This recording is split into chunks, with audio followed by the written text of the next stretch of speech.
Hey guys, Pat Ryerke here, also known as the Patriarchy. Uh, Identity politics is everywhere.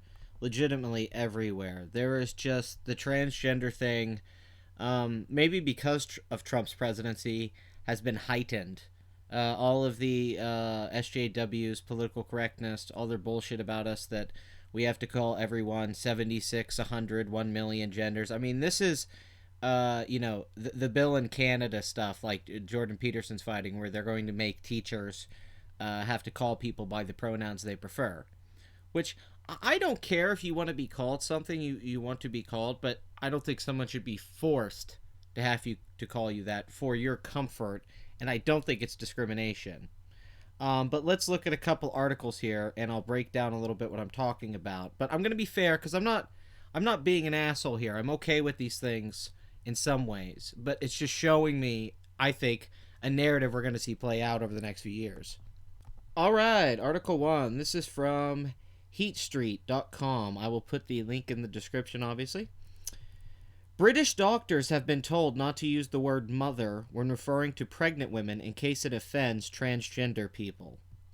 New guidelines issued by the Doctors' Trade Union, the British Medical Association, to its 160,000 members say expectant mothers shouldn't be called should be called pregnant people instead. Another reason cited for using the term pregnant people is that it will celebrate diversity. Oh, well, isn't that nice? The controversial advice features in a 14-page booklet called A Guide to Effective Communication, Inclusive Language in the Workplace. I don't know about you, that's some fucking scary shit to me. That's some speak the way we tell you to speak robot. It says, a large majority of people that have been pregnant or have been given birth identify as women. However, there are some intersex men and trans men who may get pregnant. We include intersex men and trans men who get pregnant by saying pregnant people instead of expectant mothers. So men who have babies... Wait, so it's women who are men who have babies are men. Okay. The guide... The guide, available to all public doctors working in the National Health Service, also tells doctors that they should not use the terms born man or born woman in relations to trans people, as these phrases are reductive and oversimplify a complex subject. There is currently only one known case of transitioning person in Britain becoming pregnant. Hayden Cross, 20, was born a woman but is legally male and has had hormone treatment but not sex change surgery. Mr. Cross is now to be 4 months pregnant. Wait, there's only one known case? The guidelines have upset some. Mikhail Nazir Ali, the former bishop of Rochester, told the Mail on Sunday, I think it's sad that the society is being pushed in this direction. God has made us man and woman, and mothers relate to their children in different ways than fathers. The ruling will confuse people about the vital role of mothers in bringing up their children. I don't really agree with the religious aspect of that. I don't think God affects these things, but I do believe that mother and father dynamic is important in raising a child, and I think that it's the norm. I think most people fall into that category. Now, if you have an abnormality, like being trans or something like that, that is fine, but I don't know if we should change an entire way of talking for a very small group of the population, especially when there's such a small amount actually getting pregnant. Here's from Rolling Stone, which is a magazine I don't like, but this is an article just to give you a spin on it, because I was going to put the New York Times article in here, but I'm tired of putting New York Times articles in my fucking videos. Boy Scouts to allow transgender boys to enroll in program. Using birth certificate gender for enrollment is no longer sufficient as communities and state laws are interpreting gender identity differently. That means in their own subjective opinion. They don't count science or evolution biology at all. Now, I know the whole argument. Gender's a different spectrum and it's wide and everything. No gender identity like feminine qualities and masculine qualities come from your biology or the roles that have been played throughout society. I don't agree with that, but, whatever. Unfortunately, I don't like this being pushed on kids. I feel like a lot of parents are pushing on their kids now to be transgender when I don't think kids are really entirely sure what they are, and I don't think you should try to push them with your political agenda. And I feel like part of me is scared. I'm not against transgender kids being in the Boy Scouts. Don't get me wrong. I'm not saying they shouldn't be able to join the Boy Scouts. I am worried that it seems like you're trying to encourage more trans or more gay people. Like, is that I don't know. It's kind of weird to me. Like, look, their thing, goodbye gay ban. What the Boy Scouts must do now. Like, they have to do more. Like, how much do we have to do before we're completely inclusive with these groups, like the Boy Scouts? How far does it go? The Boy Scouts of America announced Monday that they will change their enrollment policy for new scouts to allow transgender boys to become members. The Boy Scouts had previously relied on a birth certificate to determine the gender of a prospective scout in the boys only program, the Washington Post reports. So basically, if you're born a boy with a dick, they'd write boy, and a girl with a vagina, and then they went off that. But they're not doing that anymore. However, following Monday's announcement, the Boy Scouts of America made it clear that the membership form would now allow a child or parent to fill in the gender they identify with, opening the door for transgender children to join the Boy Scouts. Okay, so these transgender children can join the Boy Scouts and they can write down their gender. So I guess, I don't know if this is allowed, but can you write down anything? Because holy shit, I'm writing down Iron Man. For more than 100 years, the Boy Scouts of America, along with schools, youth sports, and other youth organizations, have ultimately deferred to the information on an individual's birth certificate to determine eligibility for our single-gender programs. The organization said in a statement, however, that approach is no longer sufficient as communities and state laws are interpreting gender identity differently, and the laws vary widely from state to state.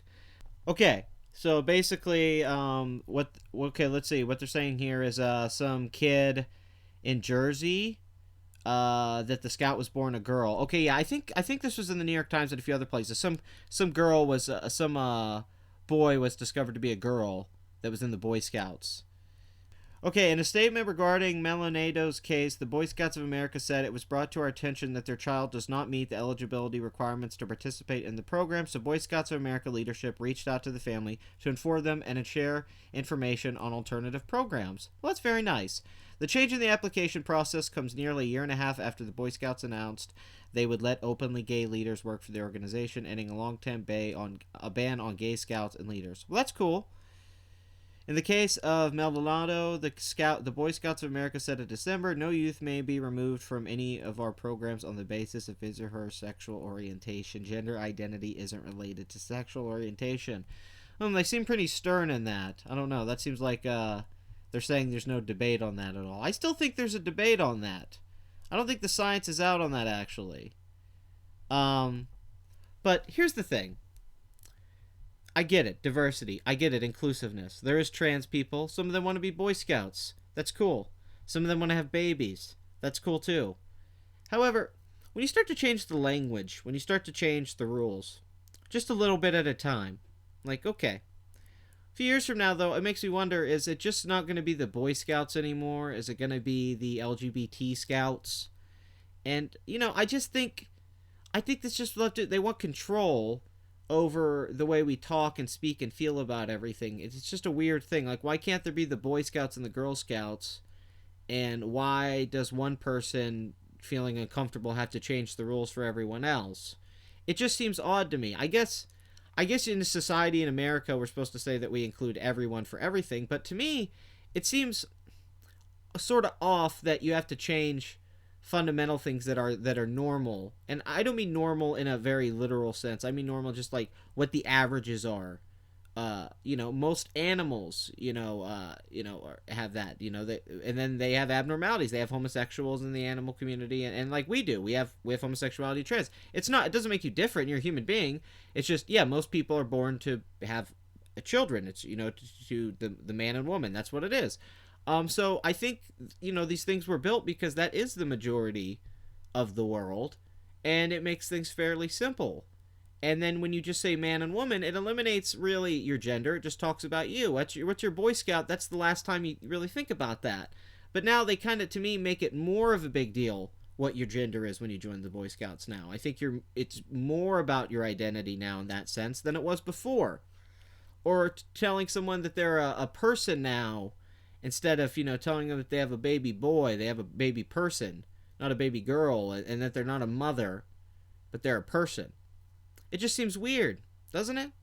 I mean, they are a mother. I mean, are you still not a mother anymore because you're trans? Aren't you still a mother? I think you're, to me, you're still a mother if you're raising the child. Why does that have to change? I get some things. I get some, spokesperson. I get that. salesperson. That makes sense. But these things seem very, very harsh. And if they're going to make all the doctors start saying, all the teachers start saying it, all the jobs start. I mean, I think it's in New York now that you get, you have to call people by their preferred gender. I think it's a crime, or you can't. If you hire people, you have to something like that. I mean, it's weird. I don't know how much of this is going to happen in the future. I'm not that upset about it, but it is a little authoritarian, and I especially don't like it shoved down my throat. And I don't like a lot of the people in the trans movement and the community, and I don't like the way they lump in with Black Lives Matter and LGBT and SJWs and all that. They all kind of try to blend together, and I don't like that whole group. I don't like that group mentality. But maybe that's just me. But for me, I think you don't need to overcomplicate it. I think it was pretty simple how it was, the birth certificate and the Boy Scouts. I think complicating it kind of takes away a beautiful elegance and simplicity to life that takes away identity in a sense to help you build character in the world around you that is indifferent to you. Wherein these situations seem to try and cater to your feelings and pretend that you're going to get catered to by the universe, or something. But I don't know. It seems like it's the same stuff that religious people do when they raise their kids, and they tell them about heaven and all that. And I'm not knocking if you're religious, but it's a lot of those things. It's taking you to church. It's making you believe these certain things and following these certain things that are based in a lot of ideology over complete logic and science and fact of what we know. And it's the consensus. It's just kind of, well, this is how I feel, so my kids need to feel this way, and I want them to grow up and influence people this way too. I don't know if I necessarily agree with that mindset, and it's my problem with liberals is that they think that everyone else has to be inclusive because they feel inclusive. But I don't think that's really the way to look at things. I think we need to talk about these things in debates and let academics debate them, possibly like a Sam Harris, and really get down to them, and then maybe we can go into what we're going to change and not change. I don't like radical changes on either side. Anyway, like, comment, and subscribe. Leave your opinion in the comments. I'm very interested in reading what you guys have to say. Sorry if there wasn't as many jokes in this video, but I didn't want to make jokes about kids, and I didn't want to make jokes about pregnant people. Sorry if that's. I don't want to make jokes about kids. There'll be another video. There'll be lots of SJWs to make fun of.